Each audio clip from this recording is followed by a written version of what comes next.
Les allergies respiratoires touchent 1 Français sur 4. Nous sommes tous convaincus que seule la confrontation d'avis et d'idées divergents de personnes n'étant pas déformées par le prisme de l'expertise professionnelle permet d'approcher la vérité ou tout au moins de faire éclore de nouvelles idées.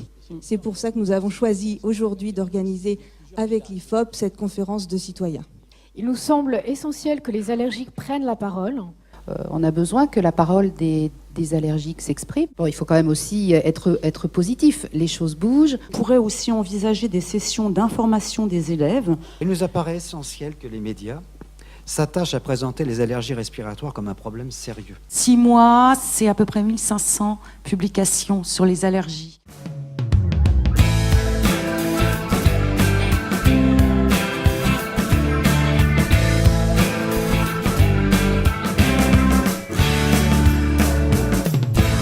Campagne inédite et très originale, le voyage des pollens, qui conjugue des actions dans les parcs et jardins et des actions dans les écoles et dans les familles. Nous proposons aux enfants et à leurs parents, donc aux familles, de découvrir les allergies à travers un parcours ludique qui met en scène un petit choumachoum qui est très allergique et qui connaît tout sur les allergies et qui va expliquer aux enfants, à partir d'informations de botanique, ce que sont les allergies.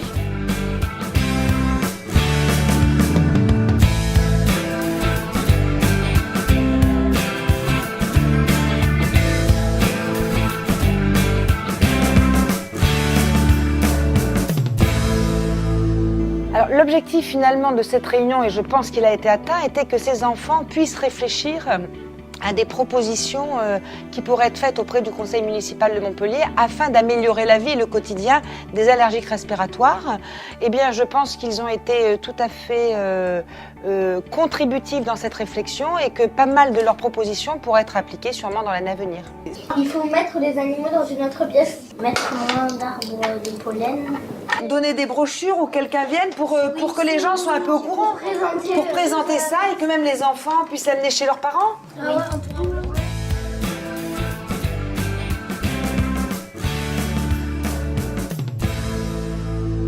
Lorsqu'UNEO nous a proposé d'être présent sur 100 mètres carrés dans ce village de prévention pour les enfants, il était évident que nous allions répondre présent. Lorsque l'on découvre l'espace allergie environnementale, on a une invitation à rentrer dans un sentier pollinier. Bienvenue mesdames et messieurs, à Question pour un champion, je vous invite à prendre place. On a un jeu qui est peut-être plus pour les parents, qui est le Question pour un champion. Ça a permis, sur des questions d'allergie évidemment, de faire passer un certain nombre de messages par le jeu.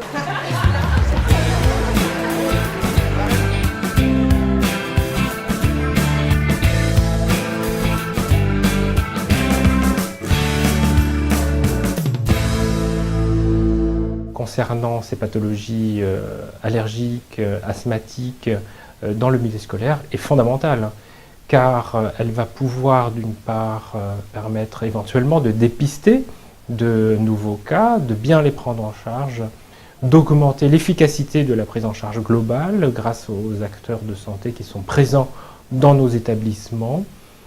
Qu'est-ce que vous pensez de cette formation aujourd'hui ? Je pense que c'était bienvenu, parce que je pense qu'effectivement, il y a des notions qu'il faut revoir, qu'il faut réactualiser. Enfin, des réponses aux questions auxquelles qu'on se pose au quotidien. Donc voilà, pour nous, on souffle un peu. Je trouve ça très très intéressant, c'est une remise à jour, j'ai appris beaucoup de choses. On est en charge du suivi toute l'année avec les PAI et ce sont beaucoup les infirmières qui les voient au quotidien, qui administrent éventuellement les médicaments d'urgence, mais ça reste une mission majeure dans l'accueil des enfants.